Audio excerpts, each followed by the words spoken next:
Life as a young adult should never include a cancer diagnosis. There are so many questions and fears that come along with the words, "you have cancer."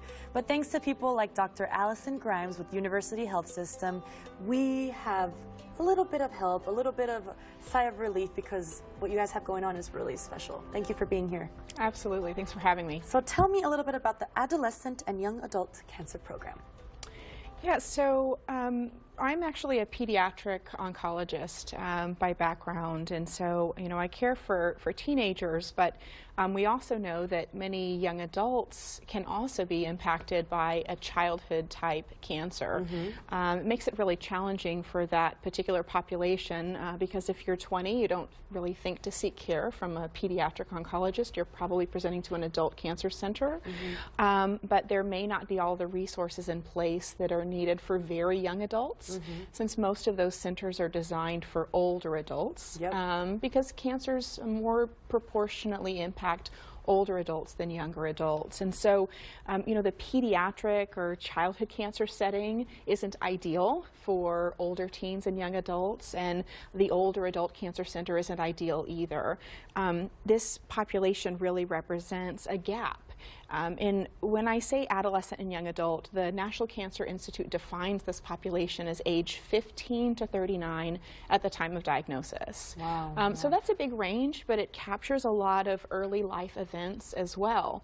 Transitioning out of high school into college, newly married, young children, first job. A lot of specialized resources are needed for that population when cancer impacts you during those phases of life.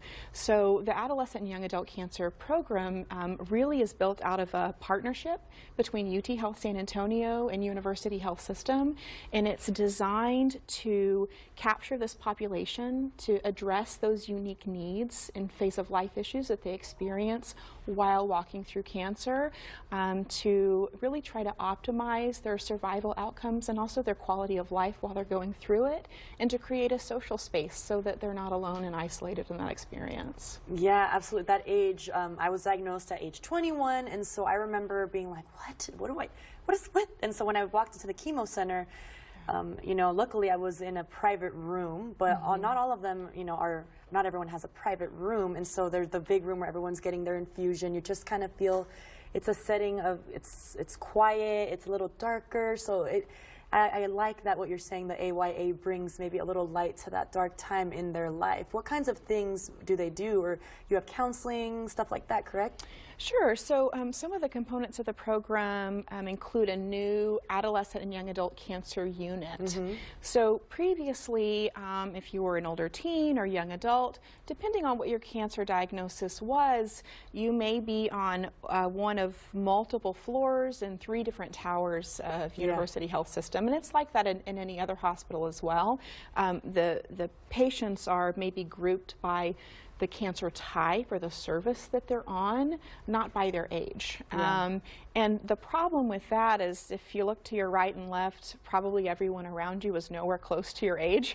You're either on a pediatric cancer unit with all the little kids and the playroom is not for you, or it looks like everybody else with cancer is an old person. No, absolutely. So the idea of having an AYA cancer unit is to bring all of those patients together and really create a space that's just for them. So we have an adolescent young adult cancer unit just for all the way up to age 39. Those patients might have a primary doctor that's a pediatric oncologist, depending on their cancer, maybe an adult oncologist, a GYN oncology, surgical oncology. So regardless of who your doctor is, you're in the same place, and everywhere you look down the hallway is another young person that's really dealing with your experience. That's so special. Make sure you guys contact them. Thank you so much for being here, Dr. University Health System, 4502 Medical Drive. You can call them at 210-743-2413 or go to universityhealthsystem.com. Really appreciate you being here. Absolutely. So don't go anywhere. We'll be right back.